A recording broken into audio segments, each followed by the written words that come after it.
আমি আসলে খুব অসুস্থ এবং খুব ক্লান্ত পরিশ্রম। কথা বলবো খুব শর্ট, কয়েকটা কথা, ওয়াজ না, বয়ান না। এক নম্বর হলো, আমাদের নবী শেষ নবী। আমাদের নবীর পরে কোন ব্যক্তি নবী দাবি করলে সে কাফের। এটা সংসদে বিল পাস করলো কাফের, না করলো কাফের। মন্ত্রী পরিষদের তারা বললো কাফের, না বললো কাফের। অন্তর্বর্তীকালীন সরকার মুখ দিয়ে বের করলো কাফের, না করলো কাফের। কথা ঠিক কিনা বলেন? কাদিয়ানি অর্থাৎ আমার নবীর পরে কোন ব্যক্তি নবী দাবি করলে কাফের, এটার মধ্যে কোনো প্রকার সন্দেহ নাই। যদি কেউ সন্দেহ করে সেও কাফের। কথা পরিষ্কার। এখন আমরা এটার জন্য দাবি জানাইতেছি কেন, সংসদে বিল পাস করার কথা বলতেছি কেন? এই জন্য বলতেছি, আমাদের বাংলাদেশে কোন হিন্দুর আইডি কার্ডে মুসলমান লেখা যায় না, কোন খ্রিস্টানের আইডি কার্ডে মুসলমান লেখে না, কোন বুদ্ধিস্টের পাসপোর্টে মুসলমান লেখে না, জন্ম নিবন্ধে মুসলমান লেখে না। তারা কাফের হইয়া তাদের জন্ম নিবন্ধে, তাদের আইডি কার্ডে, তাদের পাসপোর্টে তারা মুসলমান পরিচয় দেয়। এই যেন না দিতে পারে। লা ইলাহা ইল্লাল্লাহ কালিমা হলো আমার ধর্মের, আমার মুসলমানদের ট্রেডমার্ক, ট্রেড লাইসেন্স। লা ইলাহা ইল্লাল্লাহ এটা কোন হিন্দু ব্যবহার করতে পারে না, বুদ্ধিস্ট ব্যবহার করতে পারে না, খ্রিস্টান ব্যবহার করতে পারে না, মুসলমান ছাড়া কোন ধর্ম লা ইলাহা ইল্লাল্লাহ কালিমা ব্যবহার করতে পারে না। কাদিয়ানীরা কাফের হইয়া তাদের আস্তানার সামনে সাইনবোর্ডে লেখা থাকে লা ইলাহা ইল্লাল্লাহ, তারাও ব্যবহার করে লা ইলাহা ইল্লাল্লাহ। সংসদে বিল পাস হবে, তারা কালিমা ব্যবহার করতে পারবে না। পরিষ্কার বুঝতেছেন না বোধহয় আপনারা? বুঝতেছেন? আব্দুর রহমান, আব্দুর রহিম, সিরাজুল ইসলাম, তাজুল ইসলাম, কামরুল ইসলাম, হাসানুজ্জামান, হাসান, এই নামগুলি কার? যে নামগুলি কার? এই নামগুলি হলো মুসলমানের নাম। হিন্দু, বৌদ্ধ, খ্রিস্টানের তারা কেউ এই নাম রাখে না। রাখে? সুতরাং কাদিয়ানীরা কাফের হয়ে তাদের বাচ্চাদের তাদের নাম আব্দুর রহমান, আব্দুর রহিম রাখলেও সেই নাম রাখতে পারবে না। পরিষ্কার কথা। মসজিদ কাদের ইবাদতখানা? মুসলমানদের। কোন হিন্দু, বৌদ্ধ, খ্রিস্টানের ইবাদতখানার নাম মসজিদ দেয় কিনা? জি। কাদিয়ানীরা হিন্দু, বৌদ্ধ, খ্রিস্টানের মতো কাফের, মুশরিক, কাফের, বেঈমান। সুতরাং তাদের ইবাদতখানার নাম মসজিদ হতে পারবে না। কবরস্থানের কার দাফন করা জায়গা? মুসলমানদের। হিন্দুরা যেখানে তাদের লাশ পোড়ায় সেটাকে কবরস্থান বলে, খ্রিস্টানরা যেখানে তাদের লাশ দাফন করে সেটাকে কবরস্থান বলে। সুতরাং কবরস্থান হলো মুসলমানদের পরিভাষা। এটা কোনো কাফের বেঈমান ব্যবহার করতে পারে না, কাদিয়ানীরাও পারবে না। কথা কি বুঝে আসছে? দুই নম্বর কথা বলতেছে, আমরা মুসলমান। সবাই না, আমরা কি? আমরা মুসলমান। মুসলমান হিসাবে আপনার আস্থা থাকবে কার উপর? বিশ্বাস কার উপর? ঈমান কার উপর? ভরসা কার উপর? তাওয়াক্কুল কার উপর? আমাদের বলেন কার উপর? আল্লাহর উপর। শুধু রাতের বেলা, সকালে, খাওয়ার সময়, গোসলের সময়, ঘুমাইবার সময়, কোন সময়? বলেন। সর্বাবস্থায় এখানে বসেছেন, আমি আপনাদের সামনে কথা বলতেছি, আমার জবান থেকে একের পর এক কথা বের হইতেছে। এটা কে বের করতেছে? আপনারা শুনতেছেন, শোনার শক্তি কে দিয়েছে? আপনারা এটা মন মগজের ভিতরে ঢুকাইতেছেন, সেই দিমাগ কে দিয়েছে? এখানে বসে রয়েছেন, বসার শক্তি কে দিয়েছে? এখানে দাঁড়ায় আছেন, দাঁড়ার শক্তি কে দিয়েছে? এখানে আসছেন, আসার শক্তি কে দিয়েছে? এখন এখান থেকে উঠতে বাসা পর্যন্ত যাওয়ার শক্তি যদি আল্লাহ দেয়, যাইতে পারবেন। ঠিক না? ঠিক। এরপরে যা ঘুমাইবেন, ঘুমের শক্তি কে দিবেন? আপনি ঘুমাবেন, ঘুমের ভিতরে আপনি একদম মরা। আপনি যখন ঘুমাবেন তখন করবেন আল্লাহর উপর ভরসা করবেন, তাওয়াক্কুল আল্লাহর উপর করবেন। আল্লাহুম্মা বিসমিকা আমাতু ওয়া আহইয়া, এই কথায় আপনি ঘুমাইবেন। ঘুমায় যখন গেছেন তখন আপনার নাক কাজ করে না, হাত কাজ করে না, পাও কাজ করে না।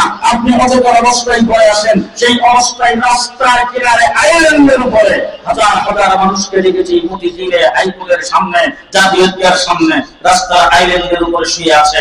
আমি অনেক সময় আসার সময় ড্রাইভারকে বলি, ড্রাইভার গাড়িটা একটু স্লো কর। আস্তে করে যখন গাড়ি যায় তখন জানালার ফাঁক দিয়া, গাড়ির গ্লাস দিয়ে আমি দেখতে পাই ভিতরে বাইরে, তখন তারা যারা ঘুমায় আসেন তাদের সাইডে কুকুরও ঘুরতেছে, কিন্তু কুকুর কাছে যাইয়া সঙ্গিয়া তারপরে চলে গেছে। এবার আমি জিজ্ঞেস করতে চাই, যে মানুষটা যেইভাবে এখানে ঘুমায় আছে, এইভাবে একজন মরা মানুষের লাশ এখানে ফলাইয়া রাখেন তো কুকুর সঙ্গিয়া যাইব কত? যে না তার ফারবে, সিলবে, খাবে? বলেন, রাস্তার কিনারে মানুষগুলি ঘুমায় আছে, তাদের সাইডে দিয়া তাদের শরীরের উপরে পিপিলিকা করতেছে, পোকামাকড় করতেছে, কিন্তু কোন একটা মানুষ ঘুমন্ত অবস্থায় তার নাক দিয়া কান দিয়া কোনদিন ঘুমা ঢোকে না। জি, আল্লাহ রাব্বুল আলামিন বলেন, বান্দা তোমার জন্য ঘুম হলো আরামের বস্তু। আমি আল্লাহ পাক এই জন্য রাত্রকালীন সময়টাকে অন্ধকার করে তোমার আরামের ঘুম হওয়ার জন্য ব্যবস্থা করে দিয়েছি। তোমার স্বাস্থ্যের জন্য ঘুমের দরকার, তোমার মন মানসিকতার জন্য, তোমার ব্রেনের জন্য ঘুমের দরকার। তুমি রাষ্ট্র চালাইবা, তুমি সরকারি নকরি করবা, তুমি কামারে কাজ করবা, তুমি গার্মেন্টসে কাজ করবা, তুমি ফ্যাক্টরিতে কাজ করবা, তুমি দোকানদারি করবা, তুমি ব্যবসা করবা, সবকিছুর জন্য তোমার নিয়মিত একটা সময় ঘুম হইতে হবে। ঘুম হইলে তোমার শরীর স্বাস্থ্য জামাত সবকিছু ঠিক থাকবে। আমি আল্লাহ রাব্বুল আলামিন তোমাকে আরামের ঘুম দিয়ে আমার সম্পর্কে ভালো করে শুনো, লা তাখুযুহু সিনাতু ওয়ালা নাওম, তুমি ঘুমাও, আমি কিন্তু ঘুমাই না। আমি আল্লাহ পাক তোমার পাহারাদারি করি, তোমার নাক দিয়ে, তোমার কান দিয়ে যেন কেউ প্রবেশ করতে না পারে। তাহলে আপনি যখন ঘুমাবেন তখন ভরসা করবেন কার উপর? আসতে বলেন, কার উপর? আল্লাহর উপরে। আমার বন্ধুগণ, শুধু ঘুমাইলাম, এশার নামাজ পড়ে অনেক মানুষ আছে ঘুমাই, এক ঘুমে রাত্র পার, এক ঘুমে রাত্র পার। এখন আপনি যদি জীবন্ত ঘুমান কোন সারা যদি জাগ্রত একজন মানুষ যদি শুয়ে থাকেন, তাহলে আপনি বলেন তো এক পলকে, এক অবস্থায় কতক্ষণ শুয়ে থাকতে পারবেন? বেশির চাইতে বেশি আধা ঘন্টা। এরপরে আপনার একটা সাইড হয়তো অবশ হয়ে আসবে, না হলে ব্যথা করবে, না হলে অসহ্য লাগবে, আপনাকে ভিন্ন করতে যাইতে হবে। আপনি যখন ঘুমায় গেলেন তখন ঘন্টা পর্যন্ত ঘুমায় থাকলেন, আপনি এক করোড়ে শুয়ে গেছেন, এইভাবে আছেন, নাক দিয়ে নিঃশ্বাস নিতেছেন, শ্বাস প্রশ্বাস হইতেছে, কিন্তু আপনি যখন শুয়ে থাকতে থাকতে একটা সাইড যখন আপনার অবশ হয়ে আসতেছে, রক্ত চলাচল বন্ধ হয়ে আসতেছে, আপনার যখন অসহ্য লাগতেছে, আমার আল্লাহ বলেন, বন্ধু তোমার ঘুম আমি ভাঙ্গি না, ভুলে দেয়, এই তোমাকে বড় ফিরে দেয়। কে করেন? ভরসা করবেন কার উপর? ঘুমাইতে গেলে ভরসা হবে কার উপর? আল্লাহর উপরে। গাড়ি যখন চালাবেন তখন গাড়ি চালাইতে ভরসা করবেন কার উপর? গাড়িতে বসবেন, ভরসা করবেন কার উপরে? সর্ব অবস্থায় বান্দার ভরসা থাকবে আল্লাহর উপরে। এটা হলো ঈমানের এক নম্বর স্তর। ঠিক না ঠিক? ৯৯% মুসলমানের দেশে যত বেশি সরকার যে ক্ষমতায় ছিল, সর্বপ্রথম ক্ষমতায় এসে সংবিধান থেকে আল্লাহর উপর বিশ্বাসকে খতম করে কেটে দিয়েছেন। আজকে আপনাদের এই মাহফিল থেকে এক নম্বরে দাবি জানাতে চাই, অন্তর্বর্তীকালীন সরকার আমাদের রক্তের উপর দাঁড়িয়ে আজকে ক্ষমতায়। ঠিক কিনা বলেন? বেরোলিয়া ওলামা ও আইম্মা পরিষদ, এখানে লোকজন ওলামায়ে কেরাম এখানে আছেন, আমি তাদেরকে সাক্ষী রেখে বলতে চাচ্ছি, আমার দেশের বিএনপি, জামাত সহ বিরোধী দল নির্যাতিত হয়েছে গত 15 বছর, আমরা অস্বীকার করি না। হাজার হাজার মামলা হয়েছে তাদের বিরুদ্ধে, লক্ষ লক্ষ তাদের কর্মী জেল খাচ্ছেন, তারা গুম হয়েছে, হত্যা হয়েছে, নির্যাতিত হয়েছে। সমস্ত কিশোর নির্যাতন, সমস্ত ভয়ের নির্যাতনকে একত্রিত করে আমি চ্যালেঞ্জ করে বলতে চাই, এক রাত্রে ৭৭ নির্যাতনের সমান হবে না। শাপলা চত্বরে এক সাগর রক্ত দিয়েছে ২০১৩ সালে। আমরা গত 15 বছর পর্যন্ত আমরা মাঠে ছিলাম, বক্তৃতার ভিতরে দাঁড়ায় বলতো পালাবো না। এখন কোথায়? কথা কথাই বলতো খেলা হবে। যখন তোমরা বলতা খেলা হবে, তোমরা নিজেরা খেলতে পারো নাই, পুলিশ লীগের মাধ্যমে তোমরা খেলা করেছো, তখন ছিল, এখন আসে। যারা যারা পুলিশের মাধ্যমে আমাদের উপর নির্যাতনের স্টিম রোলার চালাইছ, তোমাদের শক্তি ছিল পুলিশের শক্তি, তোমাদের শক্তি ছিল প্রশাসনের অস্ত্রের শক্তি। আমরা অস্ত্রের শক্তিতে কথা বলি নাই, আমরা আল্লাহর শক্তিতে কথা বলেছি। খেলা হবে, খেলা হবে বারবার যত তপ্তা। এখন পুলিশ তোমাদের সাথে আসে নাই, পুলিশ তোমাদের সাথে নাই। এবার আসো দেখি চূড়ান্ত খেলা হবে কত গান। আমরা খেলার জন্য প্রস্তুত। কথা কথাই বলতো পালাবো না, এখন খেলা কোথায়? এখন কোথায় গেছো? 1.5 মাস রিমান্ডে ছিলাম, 1.5 মাস। প্রত্যেক দিন রাত্র দিন জিজ্ঞাসাবাদের প্রথম গাড়িটা ছিল পাকিস্তানিরা ডাকা। আমাকে অন্তত দৈনিক 50 বার বলতো পাকিস্তানিরা ডাকা, তোমরা পাকিস্তানি, তোমরা স্বাধীনতা বিরোধী। পরিষ্কার ভাষায় বলতে চাই, ইউরোপ আমেরিকা সহ গোটা পশ্চিমা দুনিয়া বারবার সফর করি। মিডল ইস্টের এবং কোনো দেশ নাই যেখানে যাই নাই।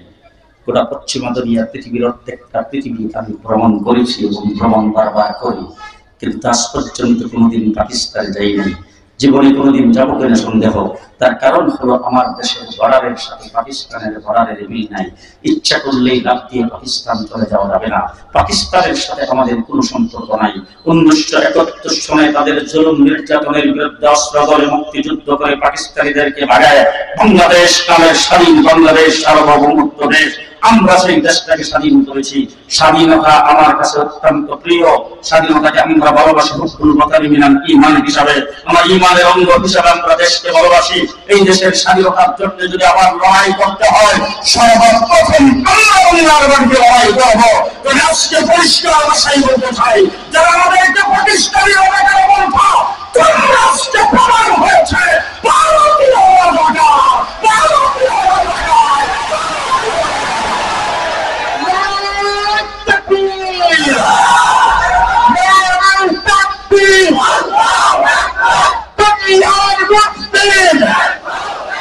এই ভারতীয় রাজাকারের দয়া, ধর্ম নিরপেক্ষার মধ্যে পূজারা, দাদাস্টিকার মুক্ত, নাস্তিকার মুক্তদের তলবিবাহ 15 বছর যারা ক্ষমতাকে কুক্ষিগত করে রেখেছিল, দিনের বুক যারা রাত্রে করেছে, তার পেছনের দরজা দিয়ে বেড়ে চলে গেছেন।